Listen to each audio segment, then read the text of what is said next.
بسم اللہ الرحمن الرحیم۔ پیارے ناظرین، اللہ تعالیٰ کی رحمت و برکت سے وہ برکت والا مہینہ آ رہا ہے جس میں اللہ تعالیٰ اپنے انسانوں کے لیے بہت سے انعامات کا اعلان کرتے ہیں، تو ہمیں چاہیے کہ اس مہینے میں اللہ تعالیٰ کی خوب عبادت کرے۔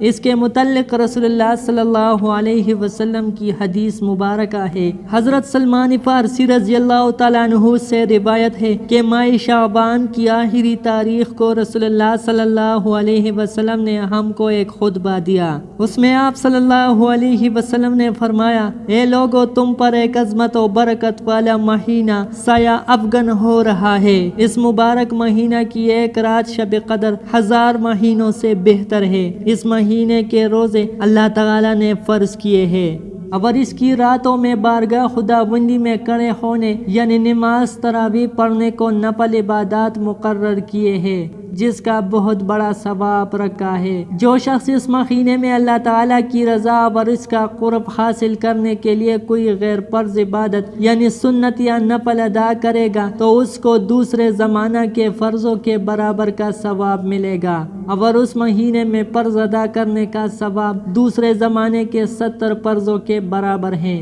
یہ صبر کا مہینہ ہے اور صبر کا بدلہ جنت ہے۔ یہ ہمدردی اور غمخواری کا مہینہ ہے، اور یہی وہ مہینہ ہے جس میں مومن بندوں کے رزق میں اضافہ کیا جاتا ہے۔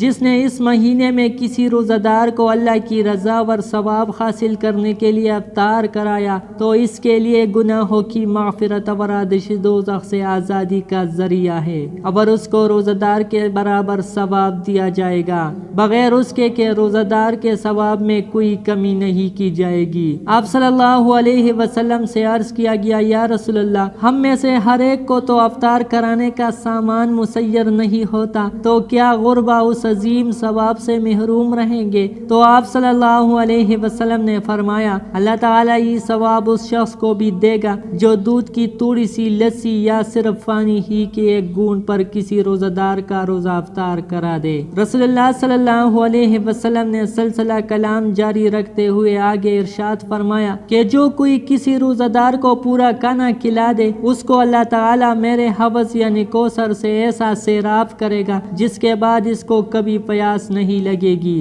حتیٰ کہ وہ جنت میں پہنچ جائے گا۔ اس کے بعد آپ صلی اللہ علیہ وسلم نے فرمایا، اس ماہ مبارک کا ابتدائی حصہ رحمت ہے اور درمیانی حصہ مغفرت ہے اور آخری حصہ آتش دوزخ سے آزادی ہے۔ اس کے بعد آپ صلی اللہ علیہ وسلم نے فرمایا، اور جو آدمی اس مہینے میں اپنے غلام و خادم کے کام میں تخفیف اور کمی کر دے گا اللہ تعالیٰ اس کی مغفرت فرما دے گا اور اس کو دوزخ سے رہائی اور آزادی دے دے گا۔